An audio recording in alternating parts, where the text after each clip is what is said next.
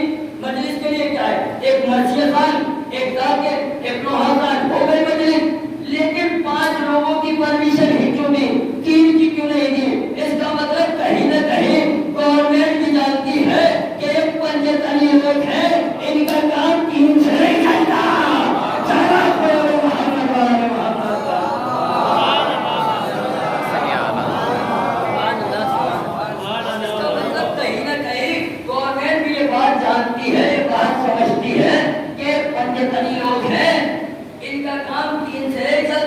مجلس سے ہر جگہ کی گئی اور مستقل ہم ادائے حسین کے نام پہ مجلسوں میں آ رہے ہیں، چاہے عنوان ایثار ثواب سے مجلس ہو یا عنوان ادائے حسین کے نام سے مجلس ہو، جس بھی عنوان سے ذکر حسین ہوتا ہے ہم مجلسوں میں تشریف لاتے ہیں۔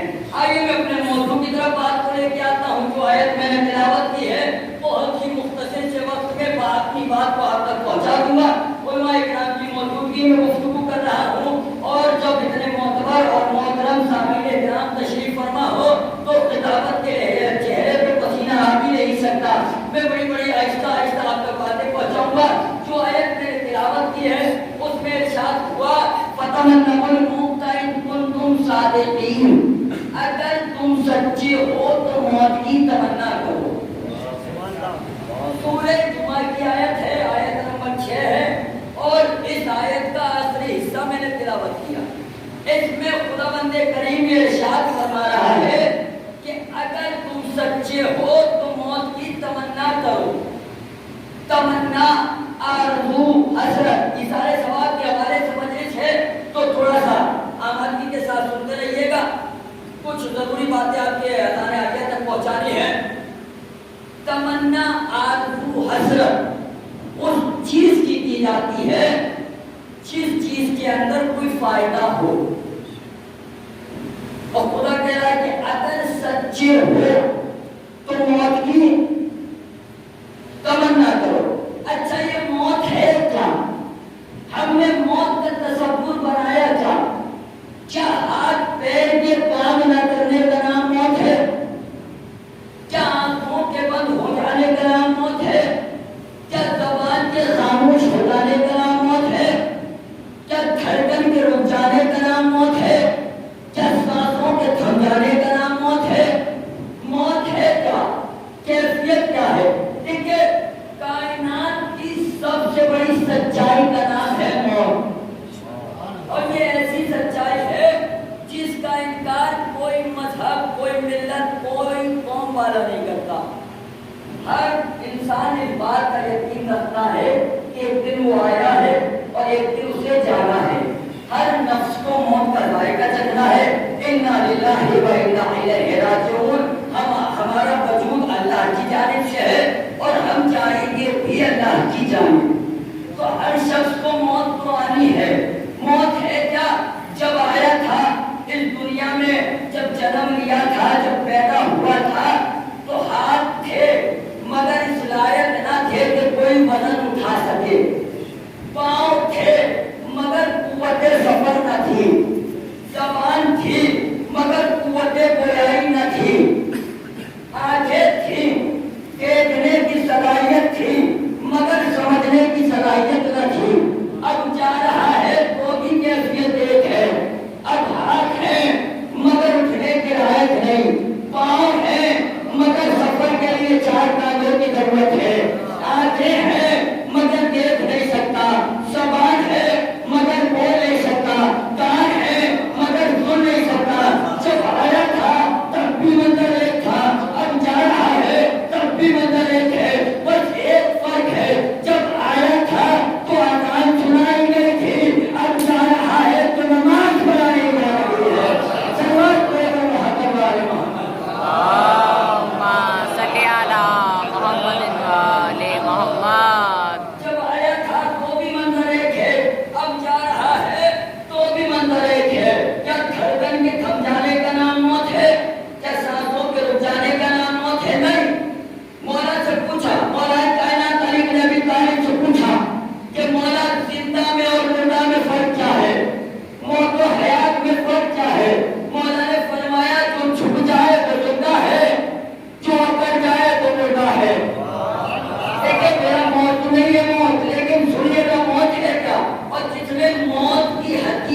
وہ زندہ، جو اندر جائے وہ مردہ، جو اندر جائے وہ مردہ، جو جھک جائے وہ زندہ۔ تو اب مردے قبرستانوں میں مت ڈھونڈو، اپنی مجلسوں میں دیکھو کون جھک کے آ رہا ہے، کون اکڑ کے آ رہا ہے۔ محمد وال محمد۔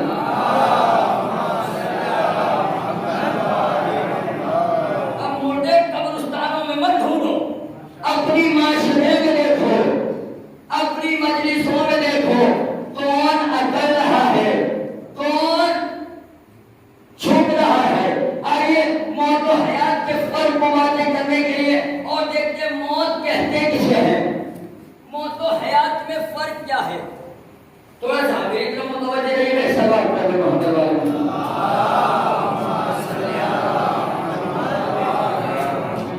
موت و حیات میں فرق کیا ہے، موت کہتے کسے ہیں؟ یاد رکھیے گا، جسم اور روح کے اتحاد کا نام ہے زندگی، جسم سے روح کے اختلاف کا نام ہے موت۔ سیاست اردو پڑھنے والے اور اردو سمجھنے والے طلاب کرام بھی یہاں تشریف فرما ہے، میری بات کی تائید کریں گے۔ جسم اور روح کے اتحاد کا نام ہے زندگی، جسم سے روح کے اختلاف کا نام ہے موت۔ یعنی اتحاد ہے، جب تک جسم کا روح سے اتحاد ہے تو زندگی ہے، جب جسم کا روح سے اختلاف ہو جائے تو موت ہے۔ تھوڑا سا میری طرف متوجہ رہیے گا، ایک مرتبہ سے بات کر رہا ہوں۔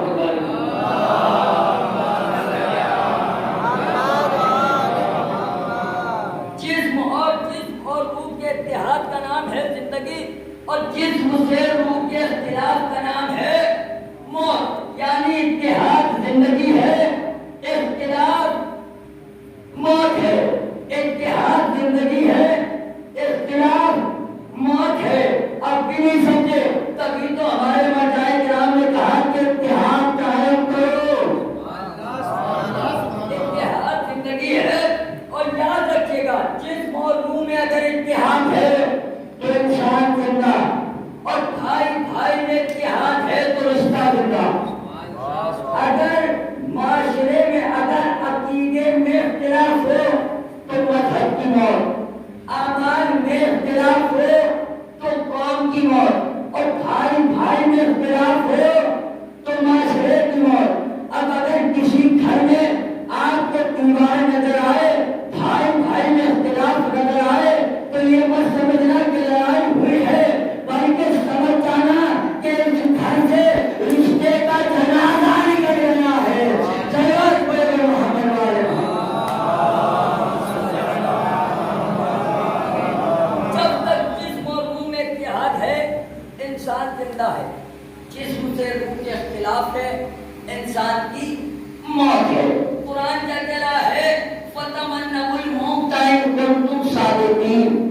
اگر تم سچے ہو، اگر تم سچے ہو تو موت کی تمنا کرو، ایسا نہ ہو کہ تم جھوٹے ہو اور موت کی تمنا کرو۔ کہ اگر سچے ہو تو موت کی تمنا کرو، اگر حق پرست ہو تو موت کی تمنا کرو، اگر دیندار ہو تو موت کی تمنا کرو، اگر سچے ہو تو موت کی تمنا کرو۔ اچھا، یہ سچ کا بھی بڑا عجیب مسئلہ ہے۔ یہ سچ ایسا بڑی عجیب چیز ہے، سچ جو بہت کم دیکھنے کو ملتا ہے۔ اور جھوٹ کے بازار کو دیکھیں آپ تو جھوٹ کا بازار گرم ہو رہا ہے، ہر جگہ جھوٹ ہے، معاشرے میں جھوٹ، قوم میں جھوٹ، ہر جگہ جھوٹ ہے نا، ہر شخص جھوٹ بول رہا ہے۔ اس جھوٹے قرآن نے کہہ دیا کہ اگر سچے ہو موت سمجھ میں آئی۔ اب دیکھتے قرآن کے آگے کیا کہہ رہا ہے کہ اگر سچے ہو تو موت کی تمنا کرو۔ میں نے کہا معبود اتنی بڑی دنیا میں سچوں کو کہاں ڈھونڈے، کہاں سچے نظر آئیں گے؟ چونکہ جھوٹوں کی دنیا ہے، ہر شخص جھوٹ بول رہا ہے، ابتدا سے ہی انسان جھوٹ بولنا شروع کر دیتا ہے۔ اچھا، یہ جھوٹ کا سفر شروع کہاں سے ہوتا ہے؟ ابتدا سے ہی شروع ہوتا ہے، اور گھر سے شروع ہوتا ہے جھوٹ کا سفر۔ مثلاً ابھی ایک شخص ہے، دروازے میں کتب الباب ہوا.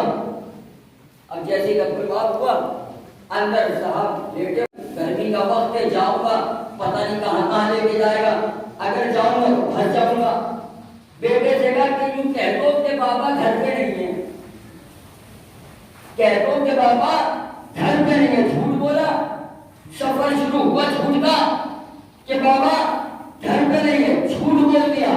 بچے کے ذہن میں یہ بات بیٹھ گئی, بچے کے ذہن میں اس بات نے جنم لیا کہ سچ بولو گے تو بچ جاؤ گے, جھوٹ بولو گے تو بچ جاؤ گے. بھائی توجہ ہے نا, میری بات آپ تک پہنچ رہی ہے نا؟ ایک شروعات میں محمد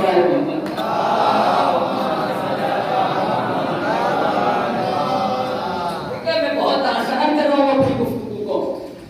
کیا بچے کے ذہن میں کیا بات بیٹھی کہ اگر جھوٹ بولو گے تو بچ جاؤ گے؟ اب آنے کا کہہ دو جا کے جھوٹ بول دو, اب بچ گئے. جھوٹ بولو گے تو بچ جاؤ گے, سچ بولو گے تو بچ جاؤ گے. اب بچہ تھوڑا سا بڑا ہوا, اسکول جانے لگا. اب ایک دن اسکول کے بجائے, پڑھنے جانے کے بجائے دوستوں نے کہا کہ چلو کرکٹ کھیلنے چلتے ہیں. اب یہ چلا گیا کھیلنے. اب جب گھر لوٹ کے آیا تو اس سے ماں باپ نے سوال کیا کہ کہاں گئے تھے؟ اب اگر سچ بول دے تو بھر جائے گا, تو ابا والا پیدل آزمایا جائے, جھوٹ بول دیا جائے. انہیں کہا ابا پڑھنے گئے تھے, پڑھنے گئے تھے, بول دیا جھوٹ. کیونکہ شروع سے اس نے یہ تربیت پائی نا کہ سچ بولو گے تو بچ جاؤ گے, جھوٹ بولو گے تو بچ جاؤ گے. صاحب ایک نتیجے تک بات کو لانا ہے.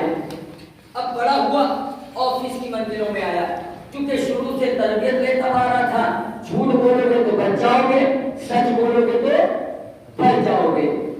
اب آفس جانے لگا, 9 بجے کا آفس ہے. صاحب صبح میں 8:30 بجے سو کے اٹھتے ہیں. اب جلدی میں اتنے آفس پہنچتے ہیں تو 9:30 بج جاتے ہیں. اب باس نے سوال کیا کہ کہاں رہ گئے تھے؟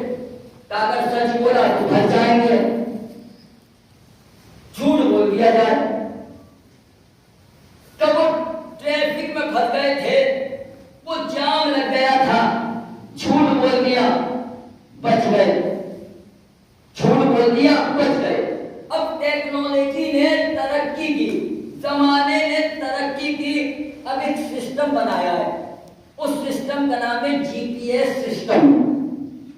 ان جی پی ایس سسٹم سے ہوتا ہے, میرے بزرگ بہتر جانتے ہیں اور میرے ہمسن اور غمسن بھائیوں کے لیے میں عرض کرتا ہوں. جی پی ایس سسٹم سے ہوتا ہے کہ انسان کی لوکیشن پتہ رہتی ہے کہ انسان کس وقت, کس سمے, کس جگہ پر ہے, کس وقت انسان کہاں پر ہے. اب ان جی پی ایس سسٹم کا زمانہ آ گیا.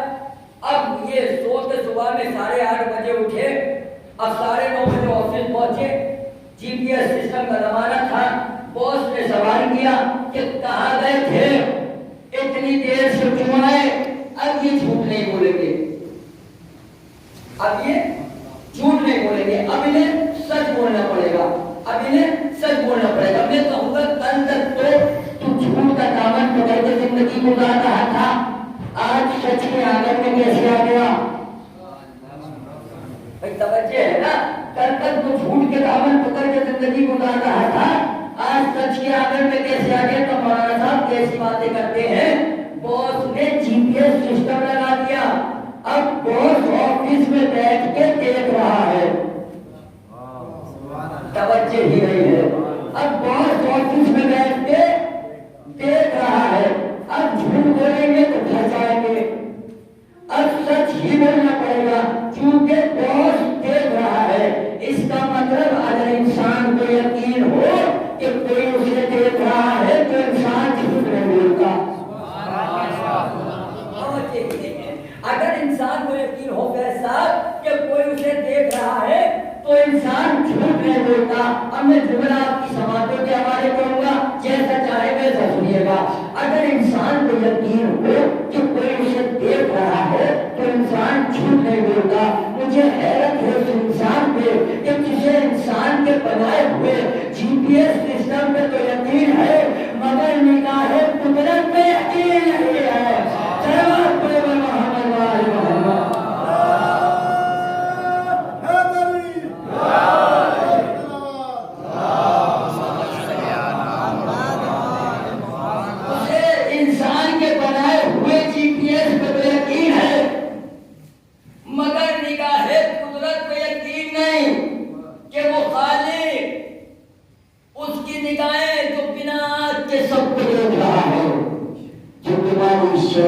سے زیادہ تمہارے قریب ہے، وہ تمہیں ہر وقت دیکھ رہا ہے، اس پہ انسان کو یقین نہیں ہے، جھوٹ بولے جا رہا ہے، اور جو جتنا بڑا جھوٹا ہے وہ خود کو اتنا بڑا سچا بتا رہا ہے۔ کوئی شخص نہیں کہتا کہ میں جھوٹا ہوں، کوئی شخص اس بات کا اقرار نہیں کرتا یا صاحب کہ میں جھوٹا ہوں، کوئی شخص اس بات کا اقرار نہیں کرتا۔ ابھی ایک جھوٹا کھڑا ہوا تھا جس نے قرآن کی آیتوں کو جھٹلایا، وسیم رشدی، اس نے قرآن کی آیتوں کو جھٹلایا، اس سے بڑا جھوٹا تو کوئی ہو نہیں سکتا۔ یہ جھوٹا کھڑا ہوا اور اس جھوٹے کا ساتھ چند جھوٹوں نے اور دیا۔ اب جو لوگ سوشل میڈیا چلاتے ہیں وہ میری بات کی تعریف کریں گے۔ ایک جھوٹا کھڑا ہوا وسیم رضوی اور اس جھوٹے کا ساتھ چند جھوٹوں نے دیا، مگر کسی جھوٹے نے یہ نہیں کہا کہ ہم جھوٹے کے ساتھ ہیں۔ ایک جھوٹا کھڑا ہوا اور اس جھوٹے کا ساتھ چند جھوٹوں نے دیا، مگر کسی جھوٹے نے یہ نہیں کہا کہ ہم جھوٹے کے ساتھ ہیں۔ اس کا مطلب کہیں نہ کہیں جھوٹے بھی جانتے ہیں عزتیں جھوٹوں کے ساتھ نہیں ملتی، سچوں کے ساتھ ملتی ہے۔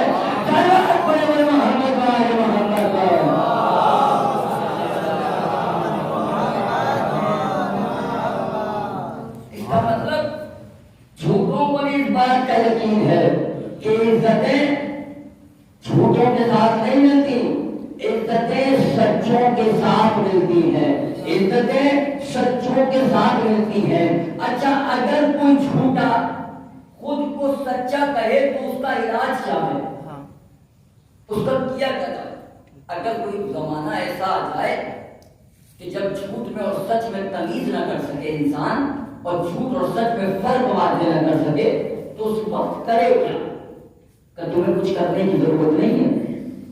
اگر کوئی جھوٹا تمہارے سامنے سچا بننے کا دعویٰ کرے تو کچھ مت کرنا، قرآن کی آیت پڑھ دینا، لعنت اللہ علی الکاذبین، اللہ کی لعنت ہو جھوٹے پر، اور تمہارا کام ہے لعنت بھیج دینا، لعنت کا کام ہے جھوٹے تک پہنچ جانا۔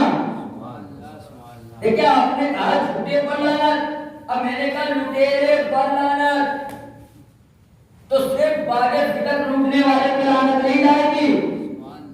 اگر ہم نے یہ کہا کہ لٹیرے پر لعنت، قبلہ تشریف فرما ہے، ہم نے کہا لٹیرے پر لعنت، تو صرف باغ فکر لوٹنے والے پر لعنت نہیں جائے گی، بلکہ ہر اس شخص پہ لعنت جائے گی، چاہے وہ غریب کا مال لوٹنے والا ہو یا وقت کا مال لوٹنے والا ہو، ہر لٹیرے پہ لعنت جائے گی، چاہے غریب کا مال لوٹنے والا ہو یا وقت کا مال لوٹنے والا ہو۔ ایسے ہی آپ نے کہا جھوٹے پر لعنت، تو صرف نبی کے دور کے جھوٹے پہ لعنت نہیں جائے گی، بلکہ نبی کے دور کے جھوٹے پہ بھی لعنت جائے گی، اور ابھی کے دور کے جھوٹے پہ بھی لعنت جائے گی۔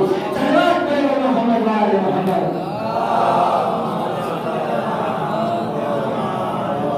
ایک اور صلوات پڑھو محمد۔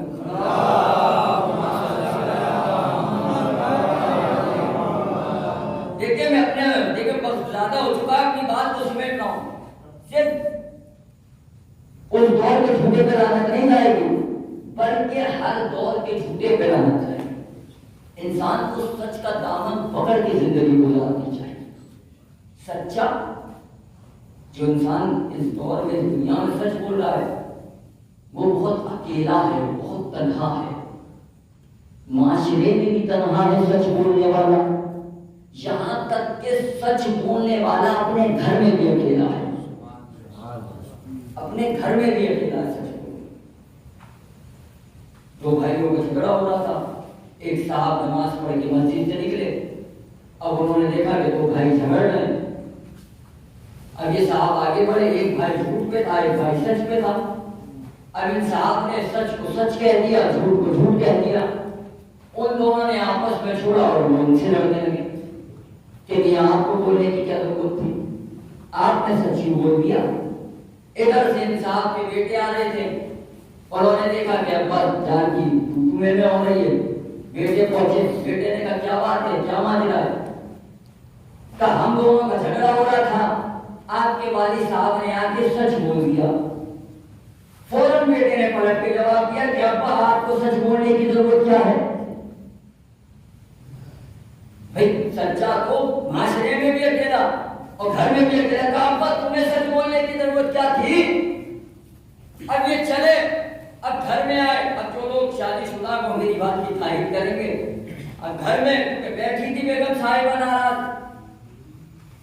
انہوں نے آتے ہی کہا کہ تمہیں کیا ضرورت تھی سچ بولنے کی؟ نہ بولتے سچ، جھوٹ ہو کے معاملے میں بولتے ہو۔ ادھر انہوں نے بھی منہ کھلا لیا، ادھر بیٹی نے کہا کہ بابا آپ کو سچ بولنے کی ضرورت کیا تھی؟ تو بھیا اس کا مطلب تو یہ ہے کہ سچا معاشرے میں بھی اکیلا ہے اور سچا گھر میں بھی اکیلا ہے، معاشرے میں بھی اکیلا ہے اور گھر میں بھی اکیلا ہے۔ لیکن میرے عزیزوں گھبرانے کی ضرورت نہیں ہے، اگر تم سچ کا دامن پکڑ کے زندگی گزار رہے ہو تو معصوم فرماتے ہیں کہ اگر پوری کائنات تمہارا ساتھ چھوڑ دے، اگر تم سچے ہو تو ہم 14 تمہارے ساتھ کھڑے ہیں، 14 تمہارے ساتھ کھڑے ہیں، اور جن کے ساتھ یہ 14 کھڑے ہو جائیں پھر کائنات مل کے ان کو کچھ نہیں بگاڑ سکتی، پھر دنیا انہیں ذلیل نہیں کر سکتی، پھر دنیا انہیں رسوا نہیں کر سکتی، جن کے ساتھ یہ 14 کھڑے ہو جائیں۔ اس کی زندہ دلیل ہے ایران، آج بھی سپر پاور امریکہ کی آنکھوں میں آنکھیں ڈال کے للکار کے بتا رہا ہے کہ اگر تم سچے ہو تو کبھی بھی طاقت کے زور پر، طاقت کے ڈر سے سچائی کے دامن کو مت چھوڑنا، سچائی کے دامن کو پکڑ کے زندگی گزارو۔ سچے ہو، اہل بیت کے چاہنے والے، ایسے سچے اہل بیت کے چاہنے والے کہ جن کی صداقت کی خود کافر گواہی دیا کرتے تھے۔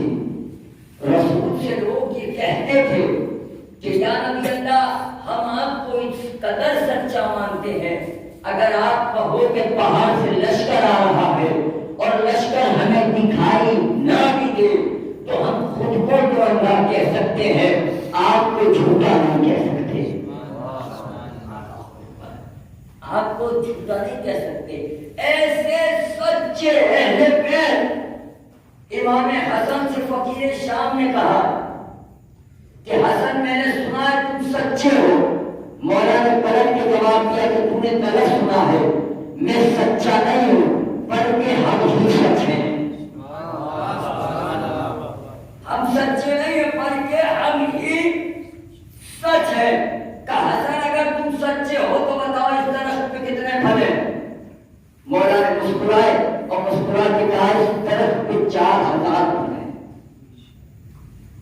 4000 غلام کو بلایا گیا، پھلوں کو اتروایا گیا، اب گنتی شروع ہوئی، 1 2 3 گر گئے، 3000 3500 4000 میں کبھی کم رہ گیا۔ غلام نے رکھا کا مکمل 4000 پھل ہے۔ امام کی زبان سے کیا نکلا؟ اس درخت پہ 4000 پھل ہیں۔ پھل کتنے؟ 4000۔ اب یہ پلٹ کے امام سے کہتا ہے کہ حسن تم تو واقعی سچے ہو، تم نے کہا تھا اس پہ 4000 پھل ہیں تو اس پہ 4000 پھل ہی نکلے۔ امام نے پلٹ کے جواب دیا کہ میں نے اس لیے نہیں کہا تھا کہ اس پہ 4000 پھل ہیں، بلکہ میری زبان سے نکلا تھا کہ 4000 ہیں، میری زبان سے نکلا تھا کہ 4000 ہیں، تو اب درخت پہ واجب تھا۔ اس واجب کو اگر آپ نہ سمجھیں گے تو کون سمجھے گا؟ میری زبان سے نکلا تھا کہ 4000 ہیں تو درخت پہ واجب تھا کہ نہ 4000 سے کم پھل ہو نہ 4000 سے زیادہ پھل ہو، درخت پہ واجب تھا کیونکہ میں نے کہا تھا۔ امام نے کہا پہلے تھا، درخت نے عمل بعد میں کیا، تب میں نے کہا تھا 4000 ہے، لہذا درخت پہ واجب تھا کہ 4000 ہے۔ ایسے سچے ہیں۔ بچوں نے پوچھا تھا کہ لباس کہاں ہے، بیوی نے کہا تھا درزی لے کر آئے گا۔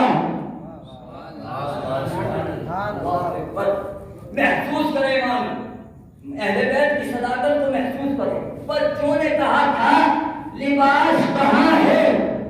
ماں نے کہا کل درزی لے کر آئے گا. آیا رضوان جنت لباس جنت لے کر آیا اور تکبیر مار دیا. اور یہ نہیں کہا اندر سے والا کون، یہ نہیں کہا کہ میں رضوان جنت کانا حیات الحسنین. شہزادی نے کہا تھا درزی آئے گا، رضوان جنت دروگائے جنت درے سیدنا پیار دے کہہ رہا ہے انا حیات الحسنین، میں حسنین کا درزی ہوں. میں کہوں گا رضوان تو جنت میں اتنے بڑے عہدے پر فائز ہے، تو جنت میں دروگائے جنت ہے اور یہاں اپنے آپ کو ایک معمولی درزی بتا رہا ہے.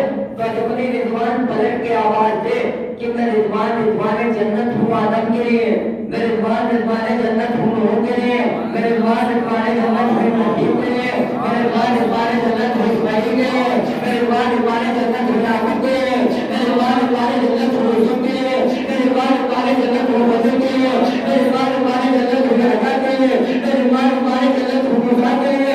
اور وہ بیان کے لیے نہیں، میں کہوں گا رضوان کچھ بھی کہ یہاں پہ تیری توقیر ہوتی گئی، تو درزی بن کے آ گیا. تو جب نے رضوان پلٹ کے جواب دے کہ نادان تو نے یہ تو دیکھا کہ میں درزی بنا. ارے ذرا یہ تو دیکھ درزی بنا کس کا ہوں، جس کا ناکہ بننے میں رسول کی توہین نہیں ہوتی تو درزی بننے میں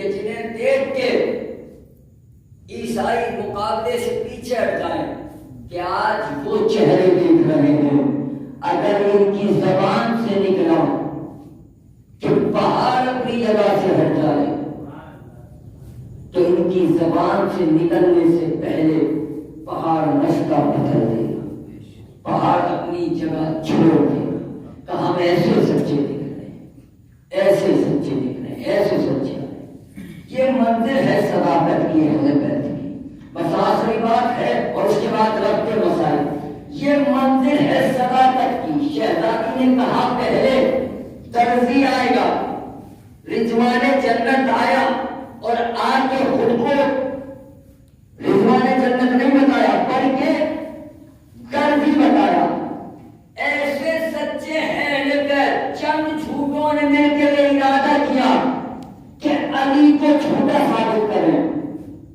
چند جھوٹوں نے مل کے یہ میٹنگ کی، یہ ارادہ کیا کہ علی کو جھوٹا ثابت کیا جائے.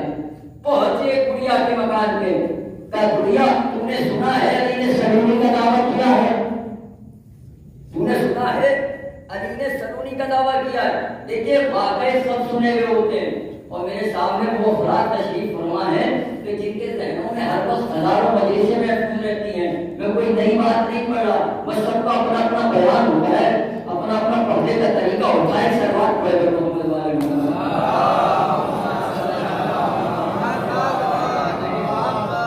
یہ ارادہ کیا چند جھوٹوں نے کہ علی کو جھوٹا ثابت کرتے ہیں. آئے صحیح فرق کا تم نے سنا ہے علی نے سلونی کا دعویٰ کیا ہے. کہاں جانتی ہوں، کیا کرنا ہے؟ علی کو جھوٹا ثابت کرنا ہے، علی کو جھوٹا ثابت کرنا ہے. کیا کروں؟ تیرا جوان بیٹا ہے، اس کی مردے کی شبی بنا کے لے کے جانی ہے، اس کی مردے کی شبی بنا کے لے کے جانی. میں نے کہا بھیا آہستہ کے ہمارے دور کے مفتی نہ سن لیں، نہیں تو بدعت کے فتوے لگا دیں گے. شبی بنا کے لے کے جائیں گے اور کہیں گے کہ نماز پڑھا دو. بیٹے کو لیا گیا اور مردہ بنا کے لے کے چلے. علی کے پاس پہنچے کہ یا علی اس کی نماز جنازہ پڑھا دو. اس کا وارث کون؟ کہ ضعیفہ. علی نے پوچھا کہ پڑھا دو؟ اس نے کہا یا علی پڑھا دیجیے لیے ہوں، لائی ہی اس لیے ہوں۔ اب مولا نے نیت کی اور نماز شروع کی۔ جیسے ہی مولا نے نماز شروع کی، اب جو ضعیفہ کو لے کے آئے تھے ان کے لبوں پہ تبسم کی لکیریں آنا شروع ہوئی، یہ مسکرانے لگے کہ علی بہت سچائی کا دعویٰ کرتے تھے، بہت کہتے تھے زمین سے زیادہ آسمان کے بارے میں جانتے ہیں، مگر یہ بھی نہ جان سکے کہ چادر کے نیچے کیا ہے۔ ابھی یہ مسکرا رہے تھے، لبوں پہ مسکراہٹ تھی، نماز مکمل نہ ہوئی تھی کہ بے قراری اتنی بڑھ گئی کہ آگے چلے گئے۔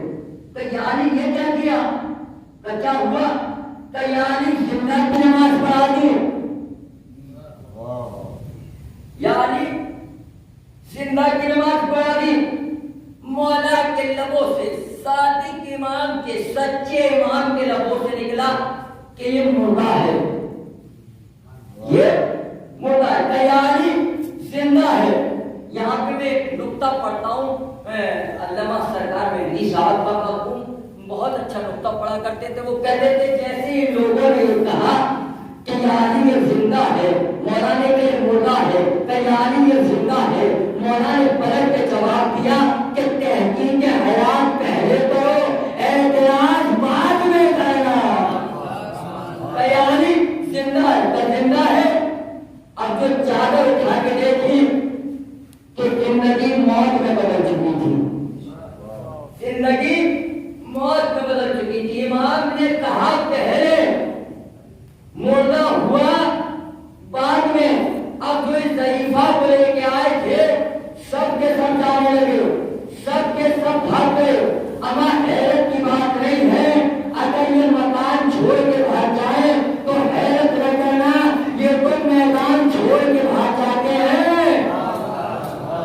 سب کے سب بھاگ گئے، چلے گئے۔ اب رہ گئی یہ ضعیفہ، کہ یعنی زندہ لائی تھی، زندہ لے کے جاؤں گی، یعنی زندہ لائی تھی، زندہ لے کے جاؤں گی۔ میں کہوں گا ضعیفہ تیرا میرے مولا سے کیا مطلب، جا ان کے پاؤں پکڑ جن کے کہنے پہ تو آئی تھی، پر تجھے معلوم نہیں میں فلسفے موت و حیات سمجھ گئی۔ میں نے کہا کیا سمجھی، کہ جس کی زبان کی صداقت، جس کی زبان کی صداقت زندگی کو موت میں بدل دے، اسی کی زبان کی سچائی اسے زندگی عطا کرے گی۔ سلام پہ محمد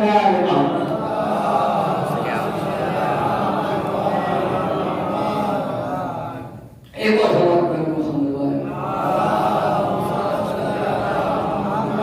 جس کی زبان کی صداقت زندگی کو موت میں بدل دے، اس کی زبان کی صداقت اسے حیات عطا کرے گی، اسے زندگی دے گی۔ ایسے سچے اہل بیت ہیں اور ایسے سچوں کا ساتھ ہمیں دینا ہے، ایسے سچوں کے ساتھ ہمیں ہونا ہے۔ قرآن نے کہا فَتَمَنَّوُا الْمَوْتَ إِن كُنتُمْ صَادِقِينَ، اگر تم سچے ہو تو موت کی تمنا کرو۔ پوری کائنات میں آپ جا کے دیکھیے، کوئی شخص موت کی تمنا نہیں کرتا، کوئی شخص، ہر شخص یہ چاہتا ہے کہ ہم زندہ رہیں، ہم جئیں، کوئی موت کی تمنا نہیں کرتا۔ اس آیت کی تفسیر نہ ہوتی اگر کربلا نہ ہوتی، اس آیت کی تفسیر نہ ہوتی، اس آیت کی صداقت بن کے کربلا کے میدان میں امام حسین آئے، امام حسین کے انصار آئے۔ آیت نے کہا کہ تم سچے ہو تو موت کی تمنا کرو۔ صرف ایک کربلا ایسا میدان ہم نے دیکھا کہ جہاں کبھی بیٹا کے باپ سے کہتا ہے کہ بابا مجھے مرنے کی اجازت دو، کبھی بھتیجا کے کہتا ہے کہ بابا مجھے مرنے کی اجازت دو، کبھی بھائی آ کے کہتا ہے کہ بھیا مجھے مرنے کی اجازت دو، کبھی غلام آ کے کہتا ہے کہ آقا مجھے مرنے کی اجازت دو۔ ایسے سچے، اس کا مطلب اہل بیت صرف شہادت کی جام نوش نہیں فرما رہے تھے، بلکہ قرآن کی صداقت کو ثابت کر رہے تھے، آیت کی صداقت کو ثابت کر رہے تھے، اپنی صداقت کو بتا رہے تھے کہ ہم سچے ہیں، ہم موت کی تمنا کرتے ہیں۔ ایک مرحوم کے اظہار ثواب کی مجلس ہے، آپ نے بڑی سنجیدگی کے ساتھ فضائل آل محمد سنے، لیکن مجلس کا اصل مقصد مصائب ہے، کیونکہ جہاں بھی حسین کے نام پہ فرش اعلیٰ بچھے ایک پہلو شخص کا بیوی فرش پہ آتی ہے اور وہ ذاکر سے فضائل سننے نہیں آتی بلکہ رومان لے کے آتی ہے، اور جب حسین کے چاہنے والے حسین کا نام لے کے روتے ہیں تو بیوی ان کے آنسوؤں کو اپنے رومال میں لے کے جاتی ہے تاکہ وہ حسین کے زخموں کا مرہم بن سکے۔ میں زیادہ دیر مصائب نہیں پڑھوں گا، مصائب پڑھنے کا نام نہیں ہے، مصائب تصور کا نام ہے۔ تصور کیجیے گا، ایک باپ کے سارے ثواب کی مجلس ہے، باپ اس دنیا سے گیا، بچے یتیم ہو گئے، مرحوم کی بیٹیاں بھی ہوں گی، مرحوم کے بیٹے بھی موجود ہوں گے، مرحوم کی بیٹی ہوگی، بیٹی یتیم ہو گئی، مگر بیٹی اتنی کمسن نہ تھی کہ جتنی کمسن حسین کی سکینہ یتیم ہو گئی، اور جب بچے یتیم ہوئے ہوں گے تو محلے والے آئے ہوں گے۔ ہر جگہ کا دستور یہ ہوتا ہے کہ جب باپ مر جائے تو لوگ آیا کرتے ہیں، اور لوگ آنے کے بعد سب کے ہاتھ پھیرتے ہیں اور پھیر کے کہتے ہیں کہ بیٹا گھبرا مت، اگر باپ نہیں رہا تو کیا ہوا، ہم تیرے ساتھ ہیں، باپ نہیں ہے تو کیا ہوا، ہمارا ہاتھ تیرے سر میں ہے۔ لیکن اللہ جانے جب حسین کی یتیمہ، جب سکینہ یتیم ہوئی تو کوئی سر میں ہاتھ پھیرنے والا نہ تھا، بلکہ کوئی تماچے مارتا تھا، کوئی تالی مارتا تھا۔ سکینہ کربلا کا جو کرتی رو کر کے کہتی، اے بابا کیا یتیم اس کو کہتے ہیں؟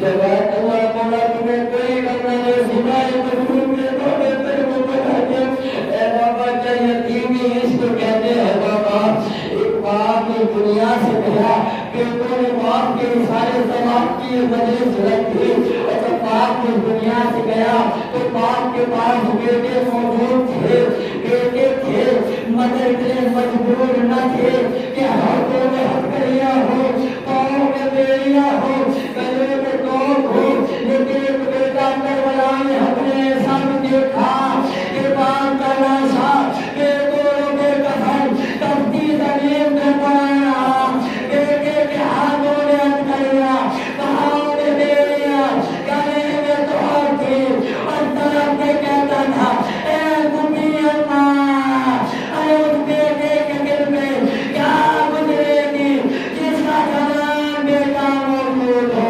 باپ کا لاشا بے گوڑوں بے کفن پڑا رہے، اور تمہیں کوئی خبر نہیں سوائے مجبور نامے کو بلا کے صرف آپ نے مسائل کو سنے، اور شہزادی کو شہزادی کے لال کا پوچھا دے دینا، تصور کرنا، مسائل تصور کا نام ہے۔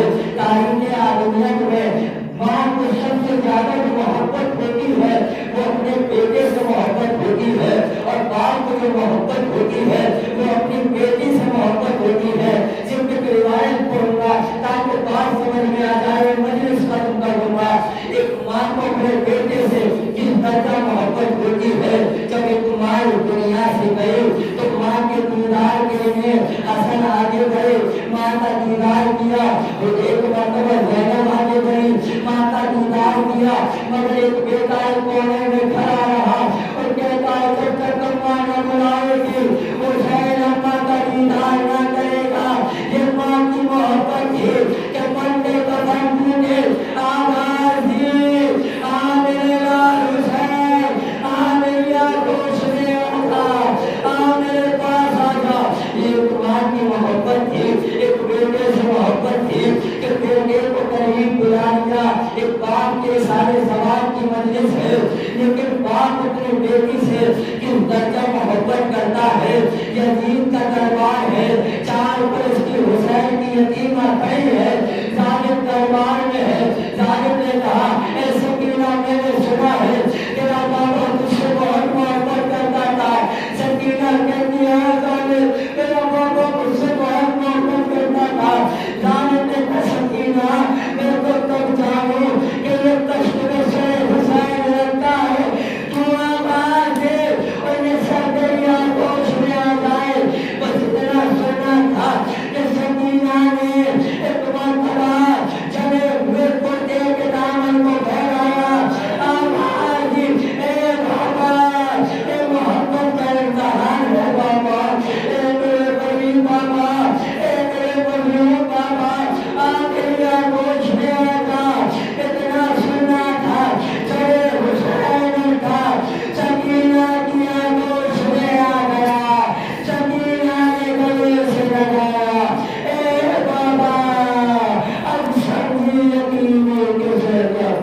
اے بابا تمہارے بعد تماچے مارے گئے، تمہارے بعد گوشت بنے چھینے گئے۔